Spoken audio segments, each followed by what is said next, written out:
こんにちは、宇佐井正宗です。今回は120枚 RTA における LBLJ 海賊の入れチャートの考察を話していきます。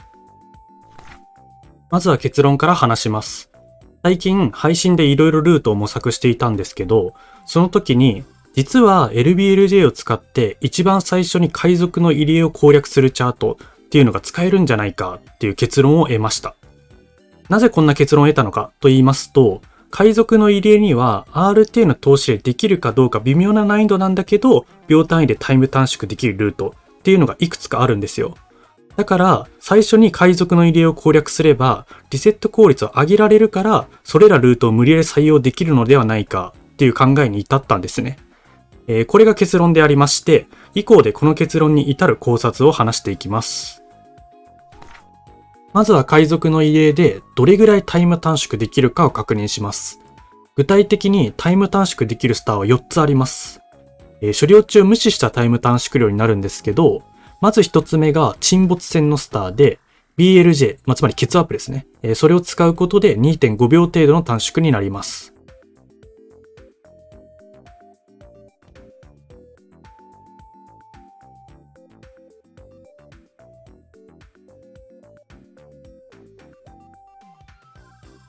続いて2つ目がウツボのスターです。こちらも BLJ を使うことで4秒程度の短縮になります。3つ目、海底洞窟のスターです。こちらも BLJ を使うことで 1.5 秒程度の短縮になります。で、最後4つ目が大砲のスターです。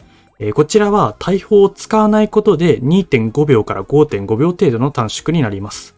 ルートがいくつかありまして、それによってタイム短縮量が変わる感じですね。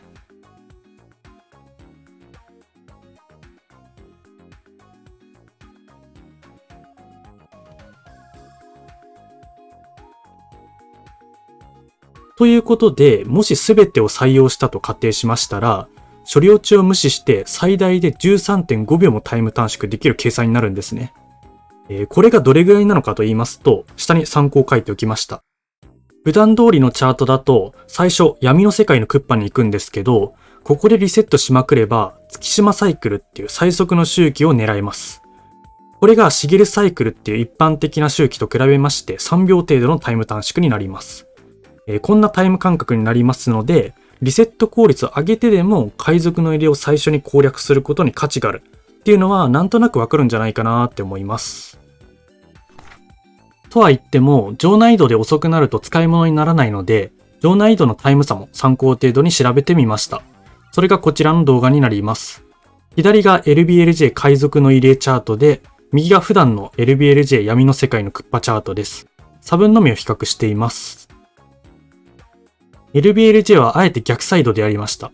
こちらの方がやりやすいかなって思ったんで。で、LBLJ をして海賊の入れに入ります。あと一つポイントがありまして、この入れの部屋から出るために、お魚のステージからコースを出ています。ここですね。で、残りの場内移動は70枚 RTA の完成羽チャートと同じ感じです。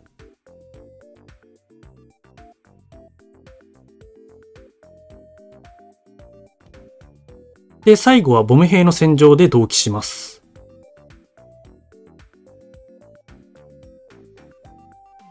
この比較で見ての通り、おおよそ同じぐらいの結果になりました。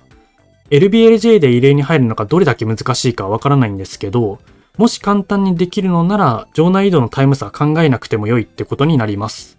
つまり、各スターのタイム短縮量が純粋なタイム差になる感じですね。以上が私が行った調査というか、考察になっておりまして、ここまでの考察から LBLJ 海賊の入れチャートには可能性があるという結論に至った感じです。最後に LBLJ 海賊の入れチャートがどれぐらい現実的なのか、気になる方もいると思うんで、先ほど話した4つのスターの実用化状況を話します。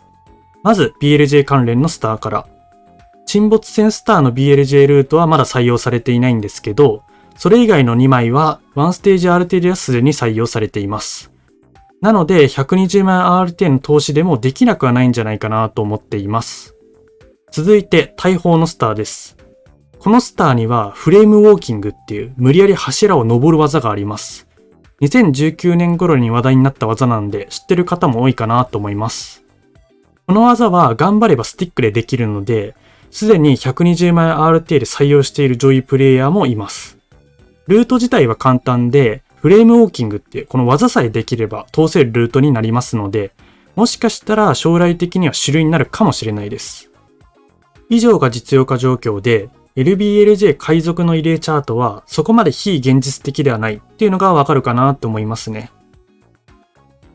今回は120枚 RTA での LBLJ 海賊の異例チャートの考察を話しました。この考察はあくまで机上での考察になりますので、実際としてはやっぱり採用するのは厳しいかなとは思います。ただ、今回話しました通り、海賊の異例はタイム短縮できるポテンシャルがありますので、その点は今後開拓が進むと面白くなってきそうですよね。という感じで、今回は以上になります。ご視聴ありがとうございました。